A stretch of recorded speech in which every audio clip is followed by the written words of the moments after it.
Assalamu alaikum. Inshallah, it's going to be a short khutbah, so just bear a little bit with me, inshallah. Rabbil Alameen. Allahu Akbar, Allahu Akbar, Allahu Akbar. Allahu Akbar, Allahu Akbar, Allahu Akbar, Allahu Akbar. Allahu Akbar kabira, walhamdulillahi kathira, wa subhanallahi wa bihamdihi bukratan wa asila. والصلاة والسلام على سيد المرسلين سيد الخلق والأنام أجمعين محمد بن عبد الله النبي الأمي وعلى آله وصحبه أجمعين وبعد. All praise to Allah that He allowed us to live until and through the month of Ramadan.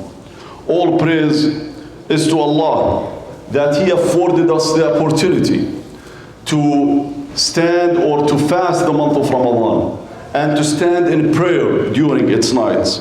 All praise to Allah that He made us among the fortunate ones who made it to Eid, to celebrate their ibadah.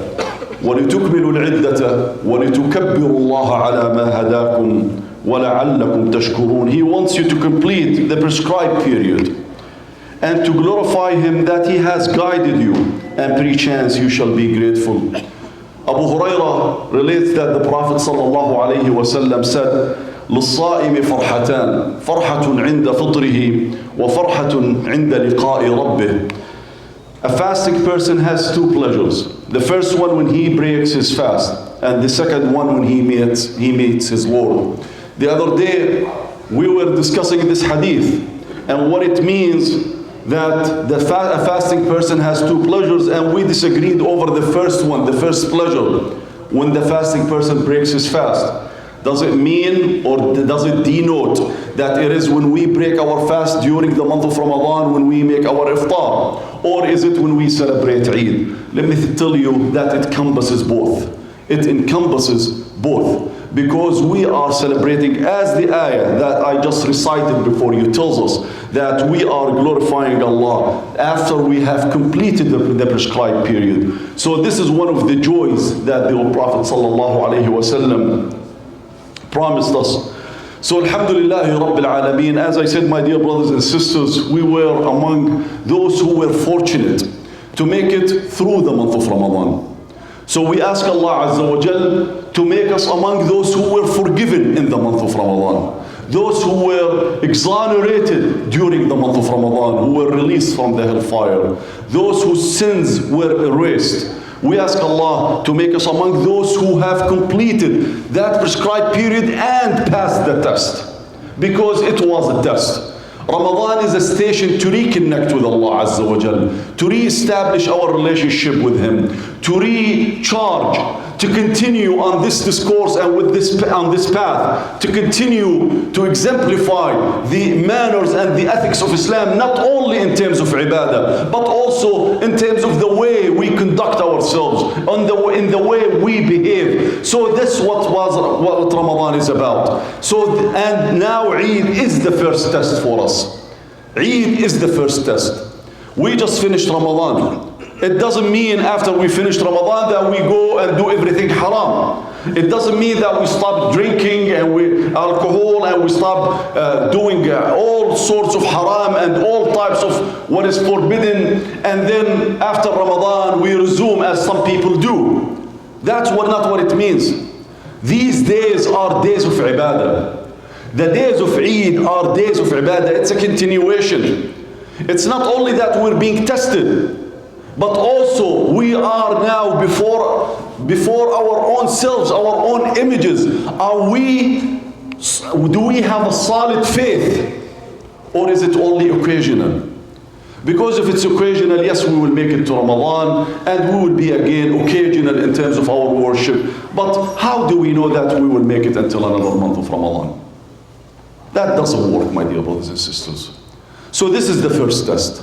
But the focus of these days of ibadah, because as we know, as Allah mentioned in the Quran, as I just mentioned now, I just recited, وَلِتُكْمِلُوا الْعِدَّةَ وَلِتُكَبِّرُوا اللَّهَ عَلَى مَا هَدَاكُمْ وَلَعَلَّكُمْ تَشْكُرُونَ. These days are days of ibadah by the command of Allah, by the command of Muhammad sallallahu alayhi wa sallam. So keep this in mind.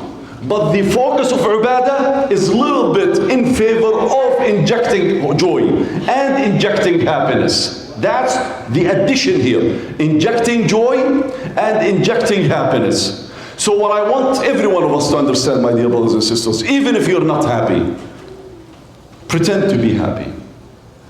Even if you're facing hardships, try to hide them and conceal them, mainly from your family, from your children. Even if you're not rich, even if you're going through financial hardships, make sure that your children don't feel it on this day. Go out of your way. Make them feel the taste of Eid. Make them feel that these days are special. Make them feel that we do have happiness and joy in our religion. It's not only limited and reduced to the two Eids of Al-Fitr and Al-Adha.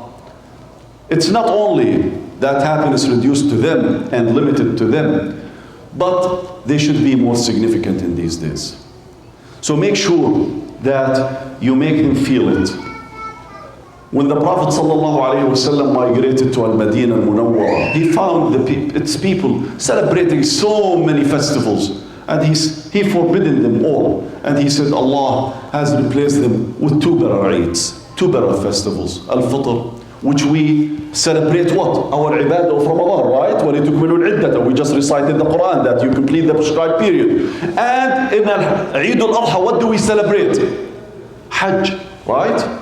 Because and for those who don't make it to Hajj, we celebrate our ibadah during the 10 days of Dhul Hijjah. That includes the day of Arafah. And by the way, the first day of Eid al-Adha, which is the 10th day of Dhul Hijjah, is more sacred than the 9th day of Dhul Hijjah, which is the day of Arafah. See?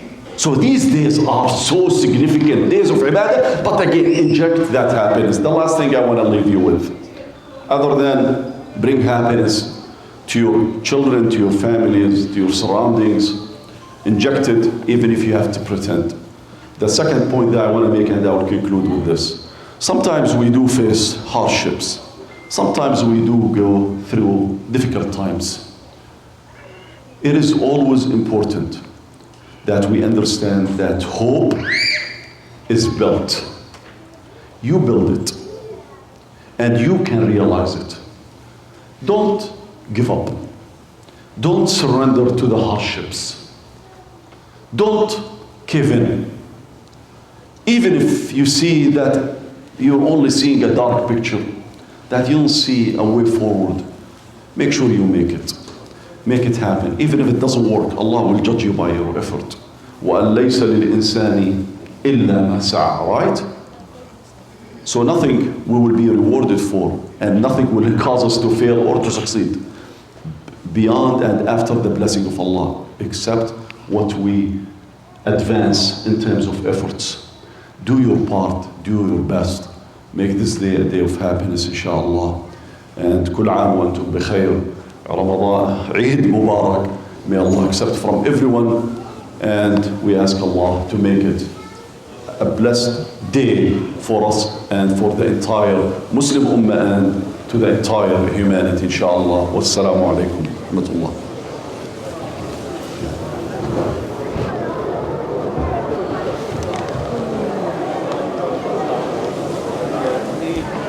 السلام عليكم وانتم بخير. وانتم بخير ان شاء الله. سلام سلام.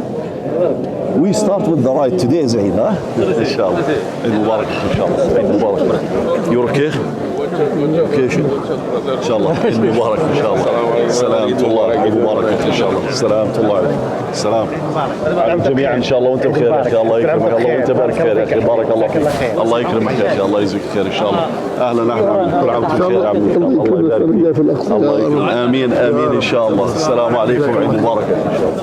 جزاكم الله خير ان شاء الله. بارك.